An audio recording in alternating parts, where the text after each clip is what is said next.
मैं अब political front open करूंगा और इस सवाल मैं आपसे लूंगा गोपाल कृष्ण अग्रवाल, क्या आपकी पार्टी इस बात को सपोर्ट करती है कि किसी भी तरह के जंक फूड पर इस तरह का टैक्स लगाया जाए? आप इसको समर्थन देते हैं? देखिए, पार्टी में इस विषय पे ऐसा कोई डिबेट नहीं हुआ, लेकिन फिर भी मैं जो जनरल थिंकिंग है उसके हिसाब से बताना चाह रहा हूं कि हमारी पार्टी इस बात को केवल इसलिए, जो बाकी आपके यहाँ पे रीज़न आए या क्वेश्चन आए उनके जवाब से भी देख सकते हैं, लेकिन हमारा जो इसमें टेक है वो यह है कि जो टैक्सेशन है वो सिंप्लीफिकेशन होना चाहिए। मोदी जी की ये बहुत स्पेसिफिकली कई जगह स्टेटमेंट है कि हम ओवरऑल सब टैक्स को सिंप्लीफाई करना चाहते हैं, मल्टीपल टैक्सेशन को खत्म करना चाहते हैं। से ज्यादा लाइफस्टाइल की हो गई है सर, फूड हैबिट की हो गई है।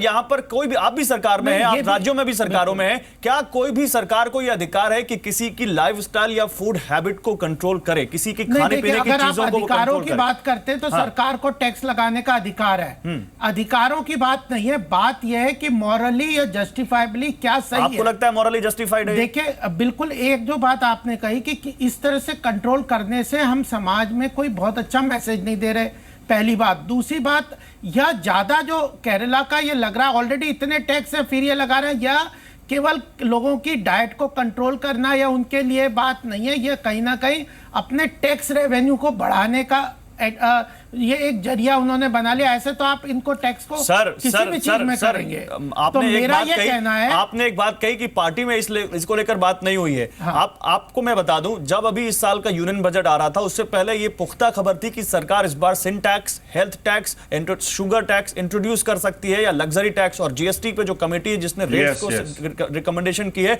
उसने भी 40% लग्जरी टैक्स की रिकमेंडेशन की है। तो क्या ये आप लगा नहीं सके क्योंकि आपकी मजबूरी थी, और आज आप कह रहे हैं कि ये सही नहीं है? ये बात तो ऐसे तो फिर एक्साइज और जो ड्रिंक्स पे और जो बाकी चीजों पे लगती है, कार में, लग्जरी ग्रुप में ऑलरेडी हमारे यहाँ लगती है, तो लीगली तो ये पूरे देश में कई चीजों पे लगता है। लेकिन फूड हैबिट्स की जहां बात है, स्पेसिफिकली हम इस बात की फैट टैक्स की बात कर रहे हैं। ऐसे तो किसी भी नाम से सरकारें कितनी तरह के टैक्स ले सकते हैं, ऑब्जेक्टिव से जस्टिफाई कर सकते हैं। तो कहीं ना कहीं हमें कहीं इन चीजों को ब्रेक लगाना चाहिए। आप मेरे सवाल का जवाब नहीं दे रहे। सरकार इसकी तैयारी कर रही थी कि नहीं कर रही थी? फैट टैक्स की कोई तैयारी नहीं, सिन टैक्स की तैयारी थी। सिन टैक्स तो ऑलरेडी जो ड्रिंक्स में और जो अल्कोहलिक ड्रिंक्स में तो लगते ही है, अल्टीमेटली वो जो है वहां। राजीव त्यागी, मैं आपके पास इस सवाल से आऊंगा कि क्या आपको लगता है कि टैक्स लगाने से किसी की फूड हैबिट को रोका जा सकता है? और अगर मॉरली भी इस बात को जस्टिफाई कोई कर सके तो कैसे कर सकेगा कि भाई आप जो चीज खा रहे हैं वो गलत है, आप जानते हैं, और उसके बावजूद आप खा रहे हैं तो आपको टैक्स देना पड़ेगा? देखिए, मैं दो बातें कहना चाहूंगा गौरव जी, और बहुत अच्छा विषय आपने रखा, और आपके प्रोड्यूसर जो भी हैं इसके शो के, उन्होंने बहुत अच्छी रिसर्च भी की इसमें। मैं आपको ये कहना चाहूंगा कि पॉलिटिकल लोगों को कोई भी चीज करने से पहले, महात्मा गांधी से एक औरत ने कहा कि मेरा बेटा गुड़ बहुत खाता है तो कृपया बापू कह दीजिए गुड़ खाना छोड़ दे। तो उन्होंने कहा 2 महीने बाद आना। 2 महीने बापू ने पहले गुड़ छोड़ा, उसके बाद उनको कहा कि आप गुड़ मत खाया करो। तो यह दो विषय है। देखिए, टैक्स लगाना गवर्नमेंट का बिल्कुल ठीक है, गोपाल अग्रवाल जी कह रहे हैं टैक्स लगा सकती है गवर्नमेंट, लेकिन किस चीज पे टैक्स लगाना चाहती है? देखिए, अगर आप सर्वे करेंगे और उसमें पाएंगे तो निश्चित रूप से जो टेली ऑर्डर्स होते हैं पिज्जा हट पे या मैकडी पे या किसी भी और संस्थान पे जो फास्ट फूड बेचते हैं, मल्टीनेशनल चेन्स जो हैं, उनसे आप देख सकते हैं कि एक एवरेज मिडिल क्लास कितनी बार महीने में उसका ऑर्डर देता है। तो उससे पता चल जाएगा कि कितने लोग बाग कितना कंज्यूम कर रहे हैं चीजों को। अगर सरकार इसकी जांच कर लेती, केरल सरकार उससे पहले उसके बाद ये काम करती, तो हो सकता है कि एक रिसर्च बेस्ड टैक्स हो सकता था वो। लेकिन दूसरी बात जो बहुत चिंता का विषय है, बहुत ही चिंता का विषय पूरे देश के लिए, वो ये है कि भारत ओबेसिटी में, मोटापे में 3रे नंबर का देश बन चुका है, और 15 मिलियन लोग बाग आज ओबेसिटी के शिकार हैं, और 2025 तक ये 70 मिलियन हो जाएंगे, और जिसकी वजह से डायबिटीज, टाइप 2 डायबिटीज लोगों को होने का खतरा और बढ़ गया है। और टाइप 2 डायबिटीज के इस टाइम 62 मिलियन लोग बाग हमारे देश में बीमार हैं डायबिटीज से, या उनको हाई रिस्क है स्ट्रोक पड़ने का, और 2035 तक ये जनसंख्या 109 मिलियन हो जाएगी। तो इससे आप इसे देखिएगा कि डायबिटीज की वजह से जब 10 लाख लोग बाग हर साल मर रहे हैं, तो सरकारों को निश्चित रूप से इस पे कार्य योजना योजना लेकर के आनी पड़ेगी कि लोगों का स्वास्थ्य कैसे बेहतर रहे। क्या सरकारें इस बात के लिए गवर्नमेंट जो ऑर्गेनाइजेशन है उनमें, एक बात बताइए राजीव त्यागी, आप जो बात कर रहे हैं उससे तो लग रहा है कि आप इसके पक्ष में, आप चाह रहे हैं कि टैक्स लगना चाहिए, आप चाहते हैं ऐसा टैक्स, आप मतलब कि आपका समर्थन है ऐसे टैक्स को? नहीं, मैंने ये नहीं कहा। देखिए, मैंने दोनों पक्ष रखे। सरकारों ने क्या रिसर्च बेस्ड टैक्सेस लगाए हैं? सरकार को रिसर्च बेस्ड करना चाहिए, क्योंकि अब सारे आईटी के साधन हमारे पास हैं। दूसरी बात जो मैं महत्वपूर्ण कह रहा हूं कि लोग अगर ओबेज हो रहे हैं, क्या सरकार कोई ऐसे कार्यक्रम लेके आ रही है कि 1 घंटे का उसको ब्रेक में उसको इतने, सर मतलब क्या आपका निकाले आपकी बात का मतलब केंद्र सरकार ऐसा कुछ नहीं कर पा रही है जो इसको ऐसा करना चाहिए, और केरल सरकार ने जो किया वो अच्छा किया, ये आप कह रहे हैं? नहीं, ये कांग्रेस तो पहले भी नहीं डिसाइड कर पाती थी और अभी भी ऐसा नहीं है गौरव जी। ये विषय देखिए सके, ये विषय ऐसा नहीं है गौरव जी जिसमें मैं बीजेपी में कमी निकालूं या बीजेपी मेरे में कमी निकाले। विषय यह है कि हम लोग बाग ओबेसिटी से कैसे बचे और हाई टैक्सेस से मिडिल क्लास, विषय तो लाना पड़ेगा ना सरकार को बीच में, क्योंकि सरकार टैक्स तो सरकार लगाती है।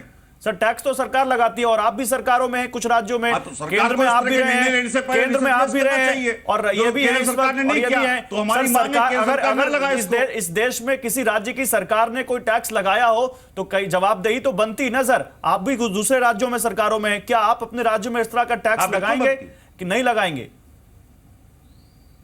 मैं 10 सेकंड में इसका जवाब देता हूं, 10 सेकंड में इसका जवाब देता हूं। हमारी किसी भी राज्य सरकार की तरफ से ऐसा कोई प्रावधान भविष्य में नहीं आ रहा है कि जिसमें हम फैट टैक्स लगाए।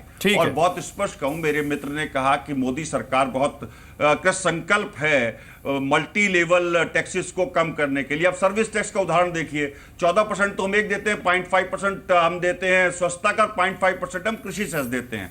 उसको सरकार को एक साथ अगर लेना है तो 15% कर ले सीधा सीधा। नहीं, आप जीएसटी ले आइए, सब एक ही हो जाएगा। आप राजीव जी अगर टैक्सेशन की बात आएगी, आप जीएसटी के लिए ले आइए, सारे टैक्स एक ही साथ हो जाएंगे, मल्टीपल टैक्स। जीएसटी पर नहीं जाते, मुद्दा जंक फूड है उसी पर रखते हैं। जीएसटी पर जाएंगे तो मुद्दा भटक जाएगा। नहीं राजीव भाई जीएसटी पर जाएंगे तो मुद्दा भटक जाएगा।